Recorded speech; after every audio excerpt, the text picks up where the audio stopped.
कुछ अहम खबरें। चीन ने चालाकी कर यूएस सेंटर से हटवाया कोरोना का डेटा। काला सागर में आमने सामने डटे हैं रूस और ब्रिटेन। भारतीय सेना से हटाए जाएंगे 4 दशक पुराने लड़ाकू वाहन।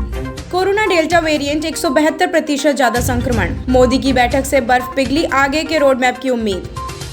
सबसे सुरक्षित वैक्सीन है स्पुतनिक वी, रिसर्च में खुलासा। पीएम किसान निधि के तहत 4,000 रुपए पा सकते हैं। रिटेल बिजनेस में कूदेगा रिलायंस, 10 लाख नौकरियां मिलेंगी।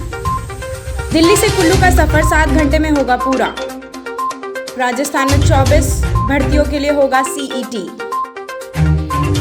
आइए अब जानते हैं खबरें विस्तार से।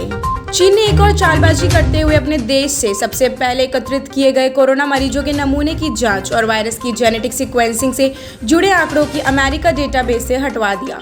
अमेरिकी अधिकारियों ने बताया है कि डेटाबेस से आंकड़ों को डिलीट करने का काम चीन शोधकर्ताओं के अनुरोध पर किया गया। अमेरिकी प्रोफेसर जेमी ब्लूम को लगता है कि चीन ने सच पर पर्दा डालने के लिए आंकड़ों को डेटाबेस से हटवाया। रिसर्चर जेमी ब्लूम ने दावा किया है कि उन्होंने रहस्यमयी ढंग से गायब हुए वुहान के शुरुआती 241 केसों के डेटा में से 13 केस के डेटा हासिल कर लिए हैं।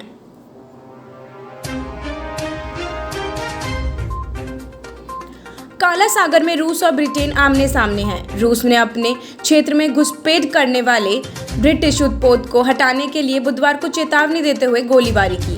उसके युद्धक विमान ने युद्धपोत के नजदीक बम भी गिराए। यह घटना कर्मियों के पास काला सागर में हुआ।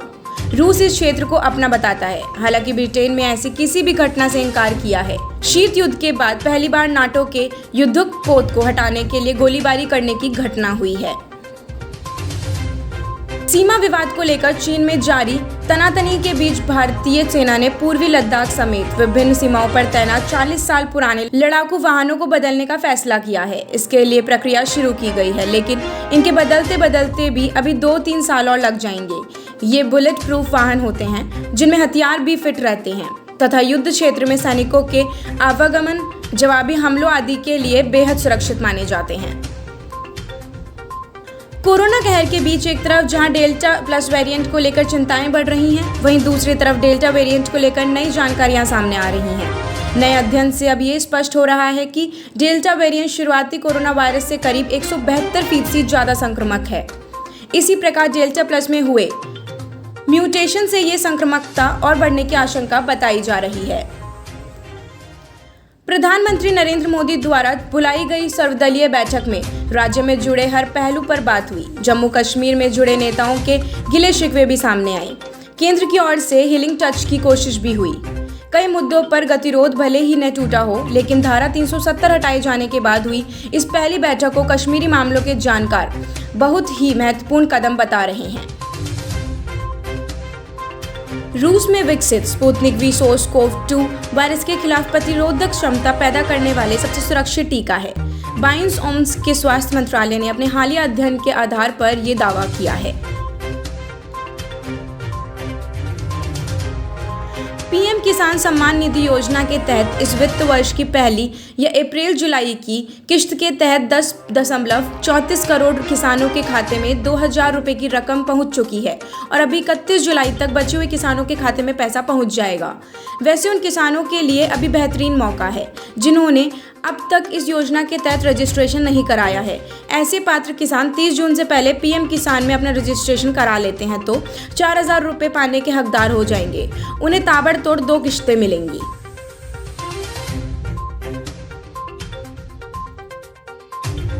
देश के जाने माने बिजनेसमैन मुकेश अंबानी ने बृहस्पतिवार को रिलायंस एजीएम को संबोधित किया। इस दौरान उन्होंने यहां तक एक तरफ पिछले 1 साल का ब्यौरा अपने निवेशकों के सामने रखा, वहीं दूसरी तरफ भविष्य की योजनाओं को स्पष्ट किया।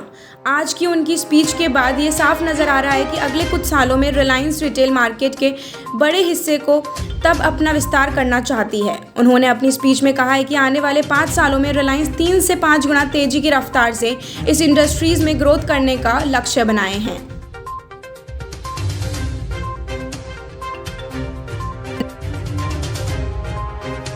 सड़क परिवहन एवं राजमार्ग मंत्री नितिन गडकरी ने कहा है कि अगले 2 साल में दिल्ली से कुल्लू की लगभग 500 किलोमीटर की दूरी महज 7 घंटे में पूरी की जा सकेगी।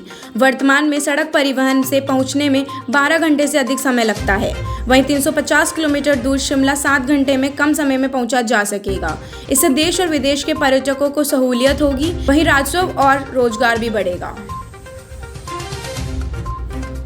राजस्थान में भी केंद्र की तर्ज पर कई तरह की सरकारी भर्तियों के लिए एक समान पात्रता परीक्षा होगी। राजस्थान सीईटी का आयोजन साल में एक बार होगा। ये 20 सेवाओं की 24 भर्तियों के लिए होगा। इनमें ग्रेजुएट लेवल की 12 और सीनियर सेकेंडरी लेवल की 8 सेवाएं शामिल हैं। इसमें पटवारी, एलडीसी, क्लर्क और ग्राम विकास अधिकारी जैसी भर्तियां शामिल हैं। कार्मिक विभाग ने इसके आदेश जारी कर दिए हैं। देश और दुनिया की तमाम खबरों के लिए बने रहिए शुभ 24 के साथ। धन्यवाद।